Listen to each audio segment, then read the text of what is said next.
अस्सलाम वालेकुम दोस्तों, कैसे हैं आप? ठीक ठाक हैं, उम्मीद है खैरियत से होंगे। और अल्ट्रासाउंड टीचिंग वीडियोस में डॉक्टर अरशद नदीम अवान आपको खुशामदीद कहता है। मेरा आज का टॉपिक जो है वो इंडोमेट्रियल पॉलिप के हवाले से है। इंडोमेट्रियल पॉलिप को किस बाकी वीडियोस में थोड़ा बहुत डिस्कस कर दिया गया है एज ए इनडायरेक्ट रेफरेंस, लेकिन आज की इस वीडियो में खसूसी तौर पर मैं इंडोमेट्रियल पॉलिप को जो है वो डिस्कस करूँगा ताकि आपको अल्ट्रासाउंड पर उसको पहचानना आसान हो जाए। इंडोमेट्रियल पॉलिप दरअसल जो है वो पीरी मेनोपाजल और पोस्ट मेनोपाजल फीमेल्स में जो है वो देखने में मिलते हैं। और इसकी एक मेजर कॉम्प्लिकेशन ये है कि इसमें ब्लीडिंग होती है और पेशेंट जो है वो ब्लीडिंग के साथ आता है। जहाँ तक अल्ट्रासाउंड को पे इसको देखने का ताल्लुक है, ये जो है ज़्यादातर मल्टीपल देखने में आते हैं, लेकिन इसके अंदर सिस्टिक डिजेनरेटिव भी चेंजेस भी जो हैं वो देखने में मिलती हैं। कभी कभी ये वेल डिफाइंड राउंड शेप में नज़र आएगा, कभी कभी इसकी जो है वो ब्रॉड बेस नज़र आएगी, कभी कभी इसके साथ एक छोटा सा स्टाक होगा जो कि इंडोमेट्रियम के साथ अटैच होगा। ये स्टाक कभी इतना लंबा हो जाता है कि ये प्रोट्रूड होकर पॉलिप जो है वो प्रोट्रूड होकर सर्वाइकल कैनाल में आ जाता है।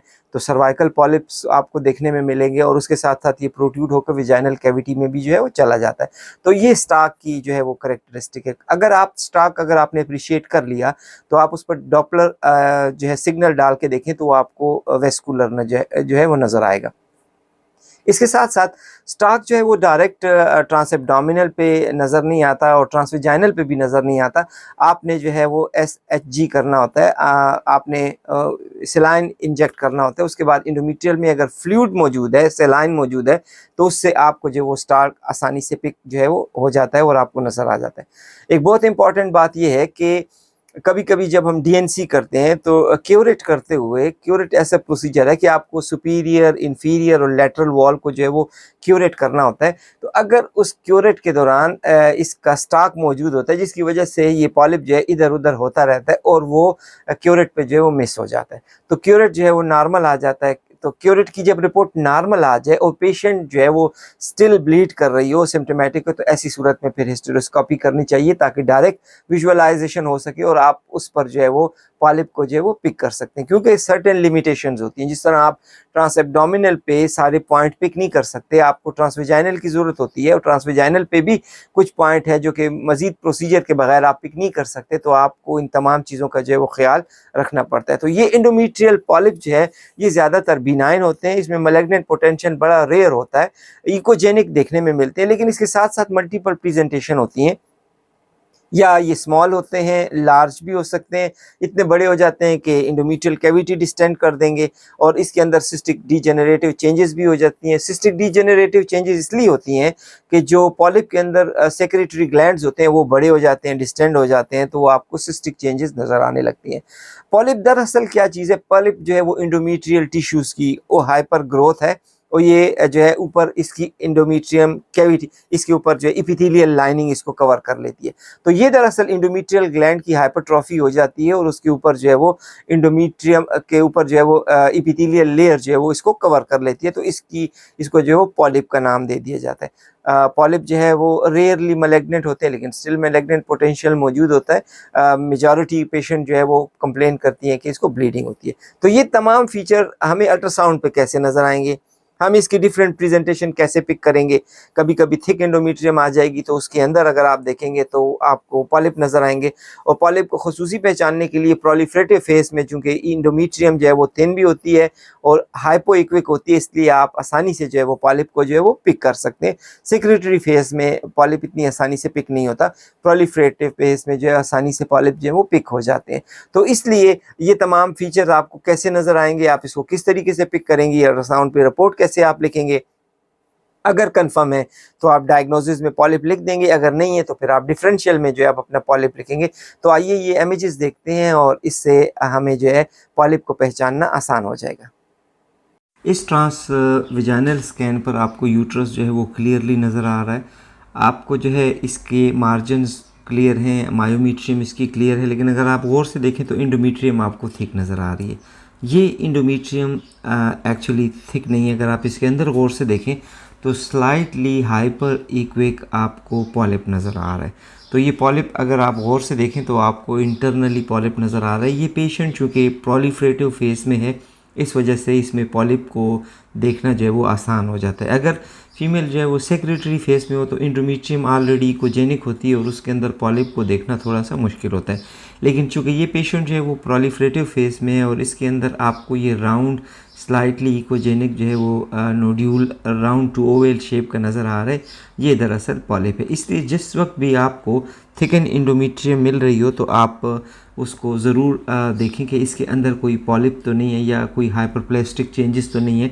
तो ये आपको एग्जांपल जो है वो पॉलिप की नज़र आ रही है। आप अपनी रिपोर्ट पे मेंशन करें कि यूट्रस नॉर्मल इन साइज़ है, मायोमीट्रियम उसकी क्लियर है, इंडोमेट्रियम थिक है, सेंटर ऑफ द इंडोमेट्रियम आपको स्लाइटली इकोजेनिक जो है वो नोड्यूल नज़र आ रहा है और उसकी मेजरमेंट जो भी मेजरमेंट है आप उसको दे दें। और सेकंड इंपॉर्टेंट चीज़ ये है कि आप उसके ऊपर डॉपलर सिग्नल डालेंगे ताकि उसमें वेस्कुलरिटी चेक करें कि इसके अंदर वेस्कुलरिटी है या नहीं। दूसरी ये कि आपने हमेशा जो है पॉलिप के मार्जिनस पे डिस्कशन करनी है कि मार्जिन जो है वो स्मूथ है या इरेगुलर है। तो ये आपकी रिपोर्ट जो है इस तरीके से होनी चाहिए। तो ये आपके पास स्लाइटली इकोजेनिक पॉलिप है इंडोमेट्रियल कैविटी के अंदर। आप इस दूसरी ट्रांसवेजाइनल स्कैन को देखें तो आपको ये जो है इसमें इंडोमेट्रियम थिक नज़र आ रही है, लेकिन ये वही वाला केस है, इसके ऊपर डॉपलर सिग्नल जो है वो डाल दिए गए हैं। आप अगर इसको गौर से अप्रिशिएट करें तो इसके अंदर जो है वो पॉलिप अलहदा नज़र आ रहा है और जो इंडोमेट्रियल थिकनिंग है वो अलहदा नज़र आ रही है।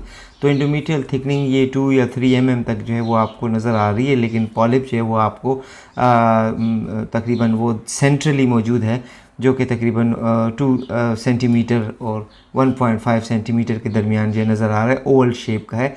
डॉपलर की वेस्कुलरिटी में आप देखें तो इसके अंदर वेस्कुलरिटी जो है वो नज़र आ रही है। तो इसका मतलब ये हुआ कि आपने जो है इस पर रिपोर्ट करनी है कि यूट्रस जो है वो नॉर्मल है, बल्कि नहीं है, क्योंकि कभी कभी अगर पॉलिप मौजूद हो तो आपको यूट्रस जो है वो बल्कि नज़र आएगा। लेकिन इसमें चूँकि यूट्रस जो है वो बल्कि नहीं है, आप लिखेंगे नॉर्मल इन साइज़ है, शेप भी उसकी नॉर्मल है, मायोमीट्रियम में कोई पैथोलॉजी नहीं है, इंडोमेट्रियल कैविटी जो है वो थिक है और उसके अंदर एक इकोजेनिक जो है राउंड टू ओवल लीजन नज़र आ रहा है, नोड्यूल नज़र आ रहा है। मेजरमेंट आपने उसकी क्लियरली दे देनी है और आपने बताना है कि इसके अंदर डॉपलर की वेस्कुलरिटी जो है वो नज़र आ रही है, तो मोस्ट लाइकली ये हाइपर वेस्कुलर पॉलिप है। हाइपर वेस्कुलर पॉलिप आपके पास जिस वक्त आए तो आपने उसको फर्दर इमेजिंग रिकमेंड करना है। एमआरआई बेहतर सलूशन है, लेकिन सबसे बेहतर ये होता है कि इसकी क्यूरेट की जाए, इसकी बायोप्सी ली जाए और हिस्टोलॉजिकली जो है इसको स्कैन कर लिया जाए कि हिस्टोलॉजी में इसकी क्या हिस्टोपैथोलॉजिकल चेंजेस जो हैं वो आ रही हैं। तो आप इसको फर्दर रेफरल देंगे गायनी डिपार्टमेंट के लिए for curette D N C and for histopathology. ये एक दूसरी ट्रांसवेजाइनल स्कैन की इमेज है आपके सामने और ये दरअसल SHG है, सोनोहिस्टेरोग्राफी है। सोनोहिस्टेरोग्राफी का मकसद ये होता है कि अगर यूट्रस के अंदर किसी किस्म का कोई लीजन हो इंडोमेट्रियम कैविटी में तो वो प्रोजेक्ट हो जाता है। जब आप सेलाइन इंसर्ट करते हैं कैथेटर के ज़रिए तो इंडोमेट्रियल कैविटी में फ्लूइड आ जाता है और अगर सराउंडिंग कोई पॉलिप मौजूद है या पॉलिप का कोई स्टॉक मौजूद है तो वो आपको इजीली आइडेंटिफाई हो जाता है। तो आप गौर से देखें तो इंडोमेट्रियल कैविटी डिस्टेंडेड है, फ्लूइड उसमें एनेक्विक फ्लूइड जो है वो आ गया और एक पॉलिप जो है वो प्रोजेक्ट कर रहा है इंडोमेट्रियल कैविटी के अंदर। पॉलिप की आप आउटलाइन को देखें तो आउटलाइन इसकी क्लियर है। पॉलिप की कैरेक्टरिस्टिक जो है वो इकोजेनिक है, उसके अंदर कोई सिस्टिक चेंजेस नज़र नहीं आ रही, कोई वॉल इरेगुलरिटी नज़र नहीं आ रही। और इसके साथ साथ आपने इसके ऊपर जो है वो डॉपलर सिग्नल डालने हैं ताकि आप ये देख सकें कि इसके अंदर वेस्कुलरिटी है या नहीं। तो आप अपनी रिपोर्ट में लिखिएगा कि इंडोमेट्रियल कैविटी जो है वो डिस्टेंडेड बाय सेलाइन इंजेक्शन और after सेलाइन injection polypoidal lesion was seen projecting in the endometrial cavity, most likely polyp। और आप इसको फर्दर इमेजिंग के लिए रेफ़र कर देंगे, refer to the gynae department. तो आपकी रिपोर्टिंग पर ये इमेज जो है ये पॉलिप का जो रिपोर्ट है वो आपकी इस तरीके से होनी चाहिए। ये एक दूसरी एग्जांपल है, ये ट्रांसवेजाइनल स्कैन है और अगर आप इस स्कैन को गौर से देखें तो आपको इंडोमेट्रियल कैविटी के अंदर लीजन नज़र आ रहे हैं। अब आप देखें तो ये जो दो बड़े एरो हैं ये आपको 2 राउंड इकोजेनिक नोड्यूल मेंशन कर रहे हैं जो कि 2 राउंड इकोजेनिक पॉलिप्स हैं और इसके साथ साथ जो स्मॉल एरोज़ हैं वो आपको सीसाइल पॉलिप जो है वो बता रहे हैं। तो ये सोनो हिस्टेरोग्राफी की गई, इसके इंडोमेट्रियल कैविटी में जो है वो सेलाइन इंजेक्ट किया गया और सेलाइन ने जो है वो ये चारों पॉलिप को जो है वो प्रोजेक्ट कर दिया गया, प्रोजेक्ट करके बता दिया। अब पॉलिप्स जो हैं वो पीछे हमने दूसरी वीडियोस में बताएं कि पॉलिप जो है वो हमेशा मल्टीपल होते हैं। सेल्डम कभी कभार आपको सिंगुलर पॉलिप भी नज़र आ सकता है, लेकिन ज़्यादातर केसेस में जो है वो मल्टीपल पॉलिप देखने में मिलते हैं।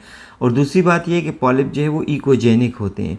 और तीसरा ये ज़्यादातर ये राउंड होते हैं और सीसाइल पॉलिप भी आपको नज़र आते हैं, लेकिन आपको ये सिर्फ़ और सिर्फ उस सूरत में नज़र आएंगे कि जब आप इंडोमेट्रियल कैविटी के अंदर जो है वो सेलाइन प्रोजेक्ट कर लेंगे या उसकी सेलाइन इंजेक्ट करेंगे। अब आप इस की रिपोर्ट इस तरीके से लिखेंगे कि यूट्रस जो है वो अगर डिस्टेंडेड है या बल्कि है तो आपने वो डॉक्यूमेंट कर देना है। उसके बाद मायोमीट्रियम पे कमेंट करें कि मायोमीट्रियम इसकी ठीक है, स्मूथ है, कोई फाइब्रॉइडल एक्टिविटी नहीं है। Endometrium is distended by saline injection, saline fluid injection, और उसमें आप बताएंगे कि it shows 2 large polyps और एक की मेजरमेंट आप देंगे, लार्जेस्ट मेजरिंग जो भी है, और anterior and posterior wall shows sessile polyps, the largest sessile polyps was measuring blah blah blah, जो भी मेजरमेंट में आपने वो देखने। और नीचे आपने कंक्लूजन में मेंशन करना है कि distended endometrial cavity with multiple polypoidal lesion and sessile polypoid lesion, ये आपकी रिपोर्ट जो है वो कंक्लूजन पे होनी चाहिए। ये एक और ट्रांसवेजाइनल स्कैन है। अगर आप इस ट्रांसवेजाइनल स्कैन को देखें तो ये भी सोनो हिस्टेरोग्राफी है। इसकी यूट्राइन कैविटी के अंदर जो है वो सेलाइन इंजेक्ट किया गया। चूँकि सेलाइन को इंजेक्ट करने के लिए कैथेटर यूज़ किया जाता है, तो अगर आप देखें बी जो इंडिकेट कर रहा है ये कैथेटर का बल्ब है। कैथेटर बल्ब जो है इसके अंदर मौजूद है, जो कि यहाँ पे नज़र आ रहा है, और जो वाइट एरो है ये आपको एक पॉलिप इंडिकेट कर रहा है। लेकिन इस पॉलिप की आप लोकेशन देखें तो ये इंटरनल ऑस है। जिस तरीके से आपको पता है सर्विक्स के जहाँ पे इंडोमेट्रियल कैविटी ख़त्म होती है तो सर्विक्स के ऊपर जो है वो इंटरनल ऑस होता है और एक एक्सटर्नल ऑस होता है। तो ये सोनो हिस्टेरोग्राफी बड़ी क्लियरली आपको जो है इंटरनल एनाटॉमी क्लेरिफाई कर रही है कि आपको इंटरनल ऑस भी क्लियरली नज़र आ रहा है और आपको एक्सटर्नल ऑस भी क्लियर नज़र आ रहा है। आपको जो है कैथेटर का पॉलिप भी क्लियरली नज़र आ रहा है और आपको जो है वो स्मॉल पॉलिप जो है वो प्रोजेक्ट होता हुआ नज़र आ रहा है, जो कि इंटरनल ऑस की लेवल पे है। इसको टू सम एक्सटेंट हम इसको जो है सीसाइल पॉलिप भी कह सकते हैं। पॉलिप की इकोजेनिसिटी वो स्लाइटली रिड्यूस है। मार्जिन अगर आप देखें तो मार्जिन इसके जो है ज़्यादा स्मूथ नहीं है। तो अगर इस तरीके से कोई इरेगुलर मार्जिनेटेड पॉलिप आपके पास आता है विद रिड्यूस इकोजेनिसिटी, तो आप इसके ऊपर डॉपलर ज़रूर डाल के देखें। अगर डॉपलर उसमें मौजूद है तो इसका मतलब ये कि ये जो है इसकी इम्पॉर्टेंट फर्दर इमेजिंग होनी चाहिए, जिसमें कि सबसे बेहतरीन मेथड यही है कि उसका क्योरेट किया जाए और उसकी बायोप्सी ली जाए और उसकी हिस्टोपैथोलॉजी की जाए। तो इस केस को आप मेंशन करेंगे कि डिस्टेंडेड कैविटी है और इंटरनल ऑस के ऊपर जो है एक स्मॉल सीसाइल पॉलिप प्रोजेक्ट हो रहा है विद इरेगुलर मार्जिन। मेजरिंग उसकी यही है। फर्दर वर्क अप जो है सजेस्ट किया जाता है, हिस्टोपैथोलॉजी रिकमेंड की जाती है to rule out any malignant potential. ये एक ट्रांसवेजाइनल स्कैन है। ये 62 इयर्स की लेडी है और ये पोस्ट मेनोपाजल लेडी थी। इस पोस्ट मेनोपाजल लेडी की कंप्लेन ये थी कि पोस्ट मेनोपाजल ब्लीडिंग जो है हो रही थी, तो इसका जो है ट्रांसवेजाइनल स्कैन रिकमेंड किया गया। ट्रांसवेजाइनल स्कैन पे इसको जो है सोनो हिस्टेरोग्राफी की गई। इसके यूट्रस में जो है वो सेलाइन इंजेक्ट किया गया और उसके बाद फिर इसकी इमेजेस ली गई और इसका ट्रांसवेजाइनल किया गया। तो आप इसको गौर से देखें तो आपको इंडोमेट्रियल कैविटी के अंदर जो है वो इरेगुलरली आउटलाइन जो है वो पॉलिप नज़र आ रहा है। इसकी इकोजेनिसिटी जो है वो कंपेयर टू मायोमीट्रियम दोनों साइड इक्वली आपको नज़र आ रहे हैं। इसका मतलब है नॉर्मली पॉलिप जो है वो इकोजेनिक होता है, बड़ा रेयरली आपको जो है हाइपोइक्विक नज़र आएगा। तो ये हमारे पास हाइपोइक्विक पॉलिप है और इसकी वॉल जो है वो इरेगुलर है। तो जब इरेगुलर वॉल हो और इकोजेनिसिटी जो है वो उसकी कम हो और डॉपलर पे आपको जो है वो ब्लड वेस्कुलरिटी नज़र आ रही हो, तो इसको आप सस्पिशन की निगाह से देखेंगे और आप इसको फर्दर वर्कअप के लिए रिकमेंड करेंगे। तो आपने अपनी रिपोर्ट के यूपर लिखना है, अगर के यूट्रस बल्कि है तो बल्कि मेंशन करें, अगर नॉर्मल है तो आप नॉर्मल मेंशन करें। मायोमेट्रियम पे कमेंट करें कि मायोमेट्रियम जो है वो इसकी क्लियर है, अगर फाइब्राइड कोई है तो वो बता दें, अगर कोई हेट्रोजेनेसिटी है तो आप वो मेंशन कर दें, कोई एडिनोमायोसिस चेंजेस हैं तो वो मेंशन कर दें, अगर नहीं है तो फिर आप डायरेक्ट अपनी कंक्लूजन पे आएँ और आप बताएं कि एंडोमेट्रियल कैविटी जो है वो डिस्टेंडेड थी, फ्लूइड जो है वो इंस्टिल किया गया और उसके अंदर जो है वो एक पॉलिप जो है वो दिखाया नज़र आ रहा है जो कि इल मार्जिनेटेड है, उसके वॉल जो है वो इरेगुलर है, उसकी इकोजेनेसिटी जो है वो हाइपो एक्विक है और ये सस्पिशन क्रिएट करता है कि इसके अंदर कोई मैलिग्नेंट पोटेंशियल हो, तो ये फिर फर्दर वर्कअप के लिए इसको रिकमेंड कर दिया जाता है। इस अल्ट्रासाउंड इमेज को आप गौर से देखें, ये ट्रांसवेजाइनल स्कैन है और ट्रांसवेजाइनल स्कैन पे अगर आप पहली नज़र में देखेंगे तो ये सिर्फ़ और सिर्फ आपको जो है थिकन एंडोमेट्रियम नज़र आएगी, लेकिन ये दरअसल थिकन एंडोमेट्रियम नहीं है। आपको ये जो दो वाइट एरो सुपीरियर वॉल और इन्फीरियर वॉल पे जो दिखाई दे रहे हैं ये दरअसल पॉलिप की बाउंड्री है। ये एक इलोंगेटेड सा पॉलिप है जिसकी इकोजेनिक वॉल नज़र आ रही है जो इसको डिस्टिंग्विश करती है इंडोमेट्रियल थिकनिंग के साथ। तो आपने इसको फोकस करते हुए मेंशन करना है कि एक इकोजेनिक आउटलाइन जो है वो पॉलिप की जो है वो दिखाई दे रही है इंडोमेट्रियल कैविटी के अंदर। इंडोमेट्रियल कैविटी जो है वो डिस्टेंडेड है। दूसरी बड़ी बात यह कि इंडोमेट्रियल थिकनिंग के लिए आपने पेशेंट की जो है वो हिस्ट्री लेनी है एलएमपी की। तो आप देखेंगे कि ये पेशेंट जो है ये तो प्रोलिफरेटिव फेज में और इसकी इंडोमेट्रियम जो है वो 5, 6, 7 तक होनी चाहिए, लेकिन ये इंडोमेट्रियम थिक नज़र आ रही है और उसके साथ साथ अगर आपको ये स्ट्राइशन नज़र आ रही है इसका मतलब ये है कि इसके अंदर कोई डेफिनेट पॉलिप मौजूद है।